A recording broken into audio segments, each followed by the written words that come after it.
Employee advocacy has been through a big shift. Traditional programs often plateau because employees don't know what to say or worry about sounding generic or too on script. At the same time, AI now gives everyone access to writing support, which could either make advocacy really beige or it could unlock it. Our next session is a panel with two people who live this reality every day: Eva Baluchova from Danfoss and Nathan Vennekens from Capgemini. Together, Eva and Nathan explore what's really stopping employees from posting. They get into how AI can support people without flattening their voice, and what a more modern human approach to advocacy looks like inside real organizations. Eva, Nathan, it's fantastic to have you both with us today. To begin, what do you think about collaboration between humans and AI inside your programs? What does it actually look like on a day to day basis? Awesome. Thank you for having me for this conversation. Um, it's a very hard question. And honestly, when I'm thinking about machines and humans working together, I see machines or AI working as our assistants and our brainstorming buddies, not really a replacement. And so far, what I see in the employee advocacy world today, it really helps people to structure the ideas, build confidence, move faster. So I don't see yet replacing it. Thank you so much for having me here in the call.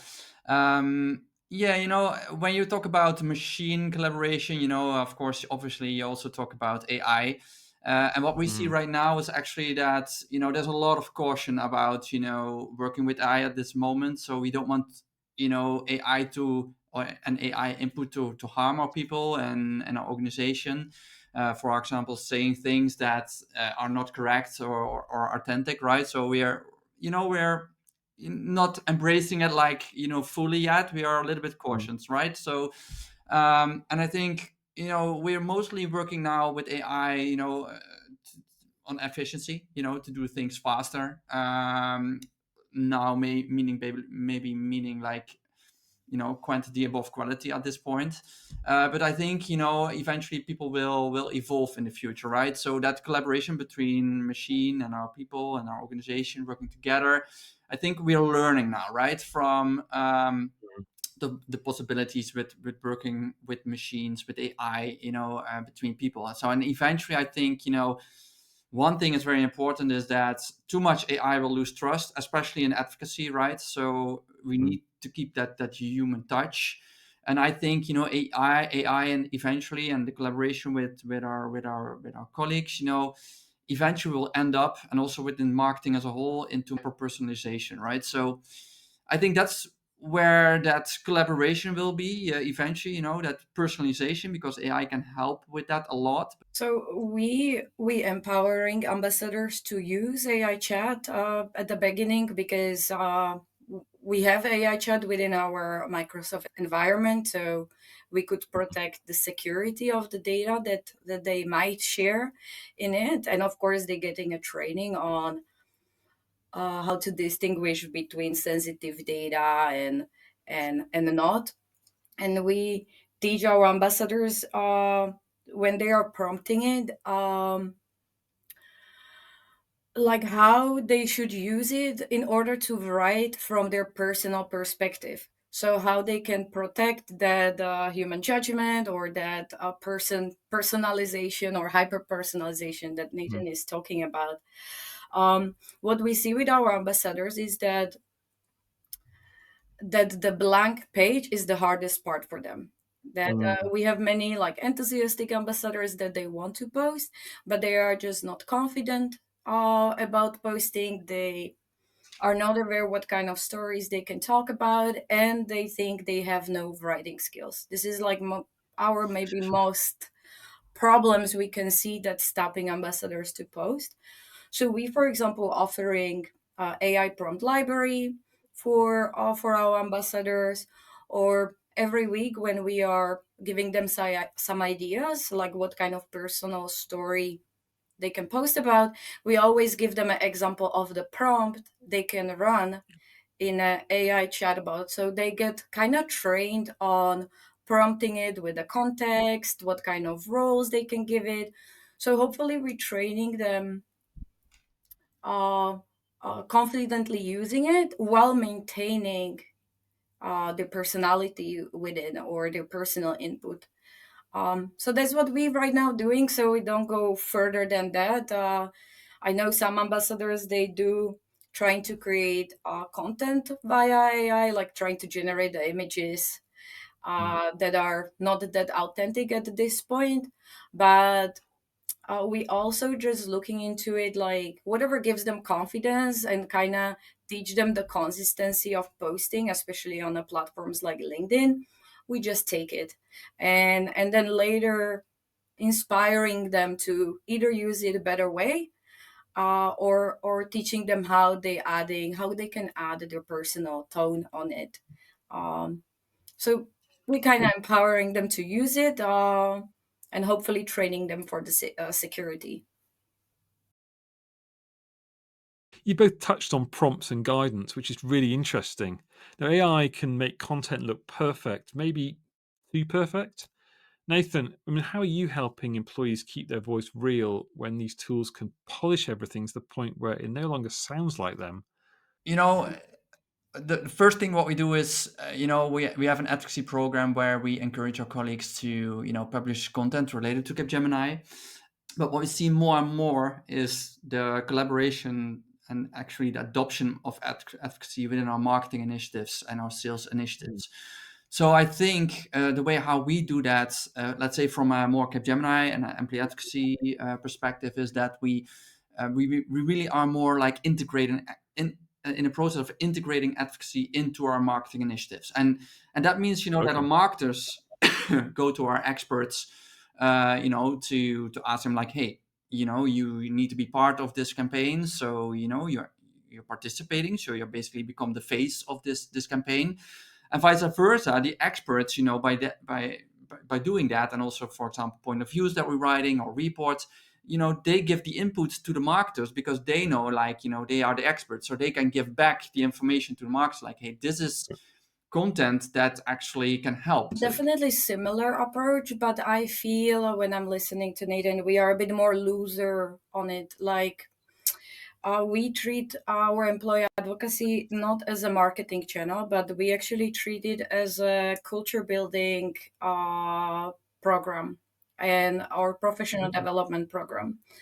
So we have a bit a different goal. Our goal is to build their personal brands because we know that indirectly our brand will arise with that. So we push a bit more for personal storytelling rather than for a social selling or marketing Mhm. updates. We have them also. We giving we also use tool where we just giving a lot of content to our ambassadors, and there they can choose what they want to post. So if they are in the mood to post company posts, updates, news, product, they can. If they want to post social selling type of content, again they can. And then we have this culture human content, um, that they can choose from.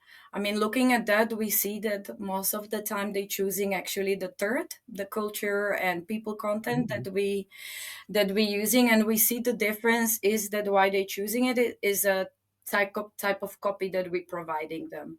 So we learned that if we write content in from a personal perspective, copywriting, they are Mhm. more likely to post it, even if it's, for example, a company update. Like if we do company update and we talk about we do this, we do that, we are amazing. Mm.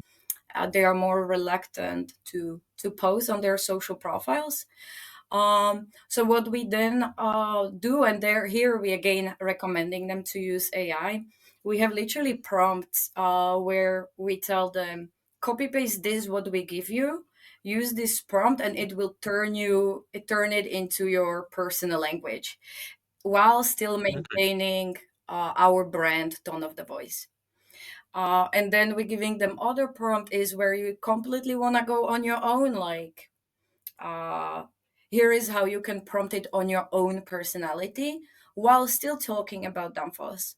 So So we are giving them options to show the authenticity, and over the time, hopefully, they know by themselves Mm. um, how to make it their own. Mm. And I also believe there are copywriting techniques that you can make any templated, any pre-written, any AI message look like that is personalized. And and we already know that once you trigger emotion, the logic is out of the game.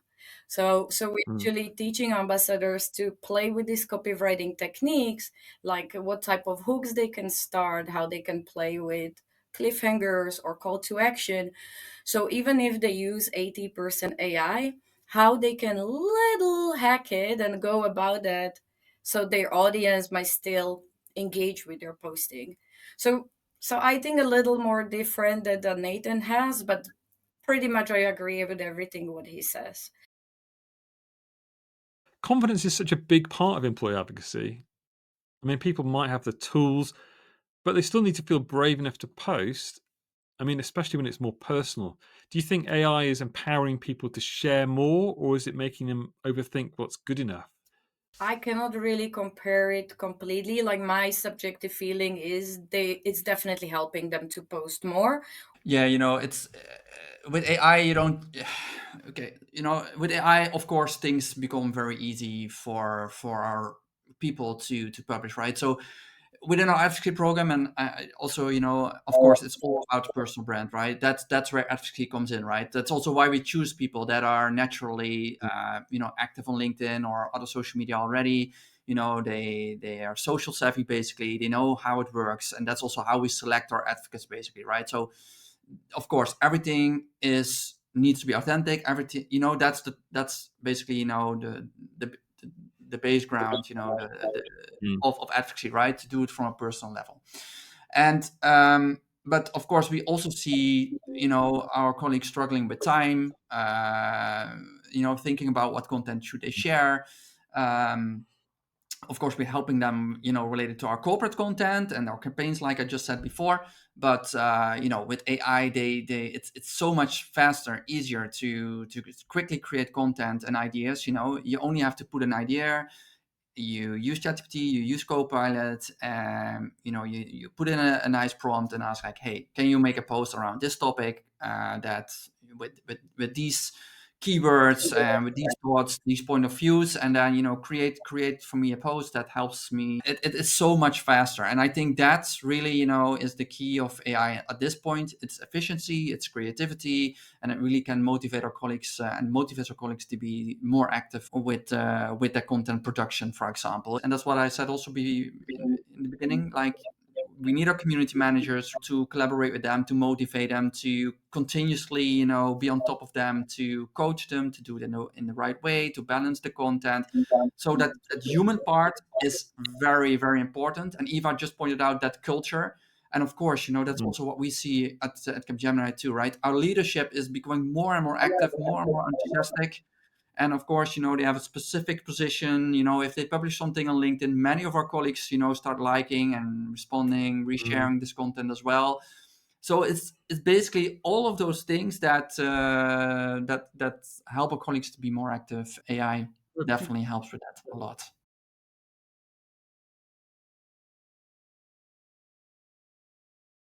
So it's bringing them together, isn't it? It sounds like both of you saying it's about creating authentic culture and giving people storytelling support, but using AI for efficiency and confidence so they can experiment. So let's finish by zooming out a bit.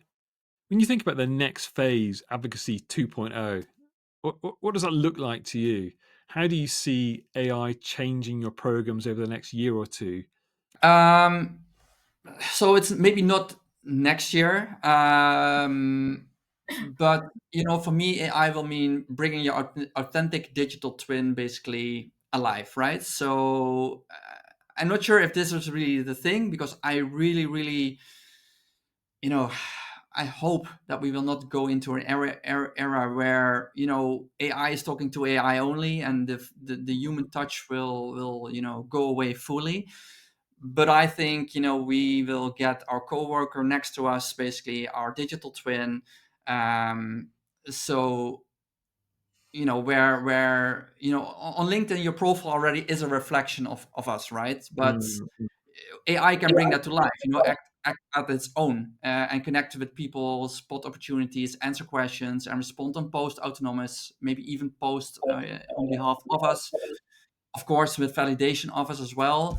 But I think, even, and this is just a thought, like, but maybe even eventually, maybe LinkedIn will even go away or get a different shape or something like that, because, you know, eventually maybe we are going to feed and sell and buy via chatbots, right? I mean, it feels a little bit scary right now. I mean, how do you see it, Eva? I think that having a personal brand will be a big thing, and eventually it will be massive for everybody. So we will see huge competition on LinkedIn or on social media, fighting for attention, right, of the viewers. So here the AI will come a lot in a place in a way that we might see in the coming years that everything will become monogamous, because people just right now learning how to prompt it better, how to be creative Mm. with that. So maybe this year and next year and a year after, we're gonna see maybe a downfall of LinkedIn and AI and personal branding, but eventually the smartest creator is gonna pick up the pace. They're gonna start showing other people how to do it right. And we already see like LinkedIn algorithm, for example, changed last quarter, Mm. and it's already pushing for quality. Where in the past, advocacy was all about consistency, just post regularly, reshare company content, and you building visibility. But how also I remember that was my first 10,000 followers. Just this. It was not maybe not even that much quality content, as it was just me every day just go out. And it was working. So that's gonna completely change the game. How AI will help us, because eventually people would need to reinvent the way how they are working with that. And here I agree also with Nathan. Probably there will be some people who will have literally AI buddy, AI coworker, AI Mm. agent literally on them like a twin, but there will be also many people who will be just AI assisted. And there will be always that difference. And also, let's not forget that even today, communication skills of people are different. And using AI is also or will be form of communication skill, because how you prompting it, Mm. how to work with that. So the levels gonna stay. It's just people need to reinvent the creativity. Which one we are creative beings, so I see that's gonna happen. It's already happening. We can see that some people stand out way better using AI Mm. than those who are just bluntly yet learning to use it. So it will be more competitive. That's basically my prediction. Will be Okay. super competitive to have a personal brand. Now it's quite easy, so I recommend people start still now till it's Mm. easier, because in the future you're gonna be invisible completely if you are not gonna be top creator. Um, AI definitely will assist, or will be like 100% assistant or coworker of people. And quality content will be more pushed, because what we also see with AI, the human touch will be like almost required for humans, right? We will be requiring more authentic content. Uh, so so it will actually give a lot of opportunity for true storytelling, and those who actually know how to do that, that they will be rocking the employee advocacy field. As you say, perhaps the people who start now, building their personal brands and sharing lived experience, might be the ones who succeed in the future.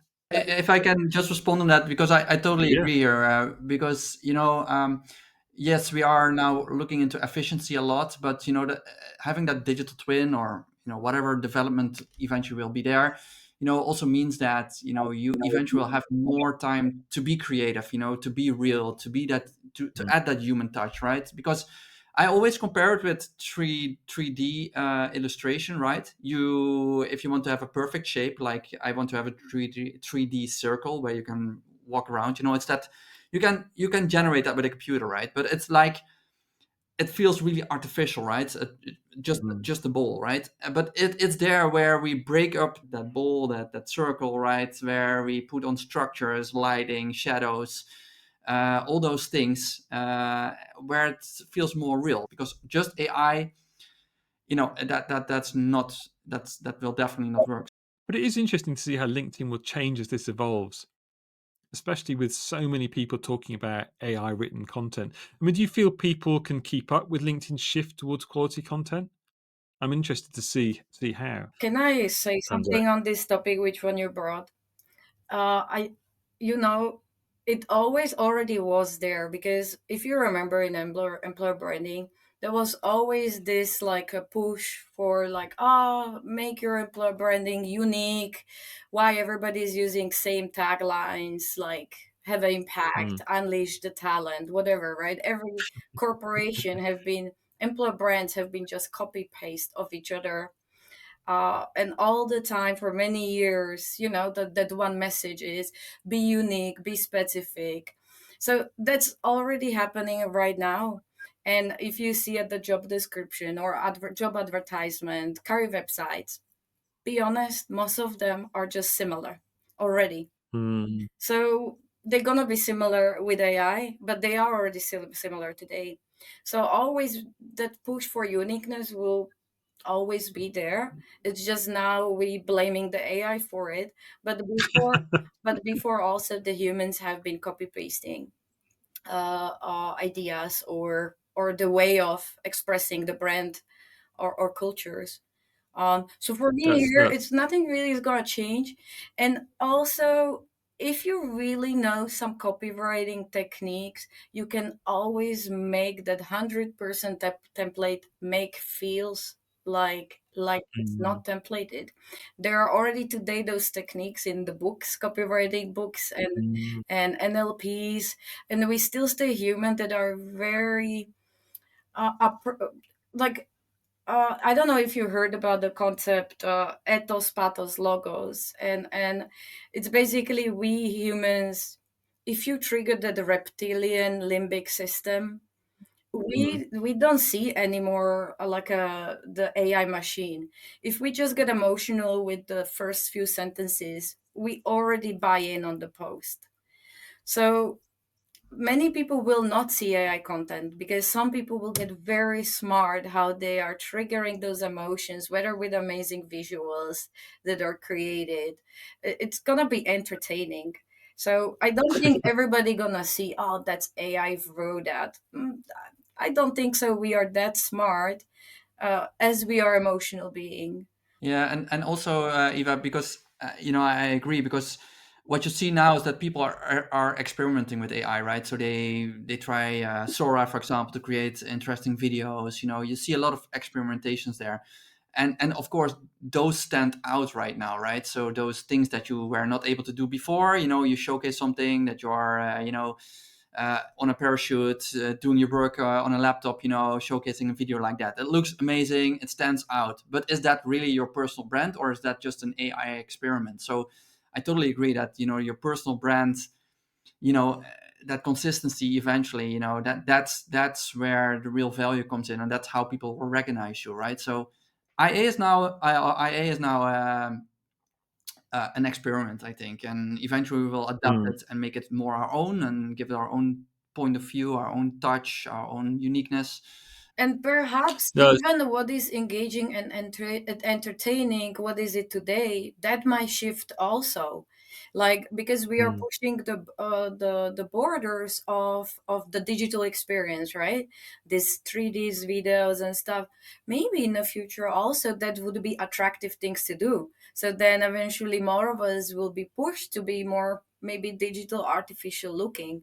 And I mean, utopia, who knows? Maybe we will go to complete digital, like anime figure world, Like, so we don't know yet how all that the digital experience will shift, because people will start learning to see entertainment in different things. So human will stay, but also the digital experience will evolve. I mean, it's changing rapidly all the time, isn't it? That's a great look into the future. So, before we close, if someone watching wants to make their company a little less beige, a little less like everyone else, what's one practical thing they could do as a leader or as an employee to stand out more? So one of the things is that people still think that they have to publish that perfect post, and it's not about showing the end result, right? So one of the tips that we always give ourselves is, besides all the support, all the coaching, all the trainings that we give, etc., it's also stay with your personal journey, right? And don't aim for the perfect post showing the end result. Take people on your journey where you eventually go to that end result, right? So it's a little bit more like document, and don't just create, right? So document the things that you're doing, learn from it, and take other people on the journey where you learn those things and your experiences, and publish about that. Make it easy, so Mm, we do that every day. So even this conversation, for example, I could have published a post before, like, "Hey, I'm having an interview now in a few minutes, right? It's about these and these topics. What would be interesting? What is something that you would like to know, right? I could ask my mm, network. That's something how you could look at it. Like, make it mm. very simple, and stay with your own journey, and take others on the journey on board. Oh, Nathan, I love what you said. I wanted to say, but you already said that, but I'm going to repeat it because that it gives importance. If you, as a company, if you want to stand out, just be transparent for a change. Since this seems to be hard things for companies, like share not only a good things, that end goals and those achievements, but what Nathan said, just bring them on the journey. I always say share good, bad, ugly. Share what's not working and what are you working on. Even if it's a culture transformation journey, we know that's a tough path for companies, but share how tough is it and what's your like vision for it and where you trying to get with all those beautiful employees. What is the destination? And and and just be human and vulnerable, not like emotionally, but just be open and transparent in sharing the stories. So I think that already would make you stand out, because that's, maybe I can count companies on these two hands that maybe are really transparent. So just doing that, you're already winning. And then let people share their stories on their own terms.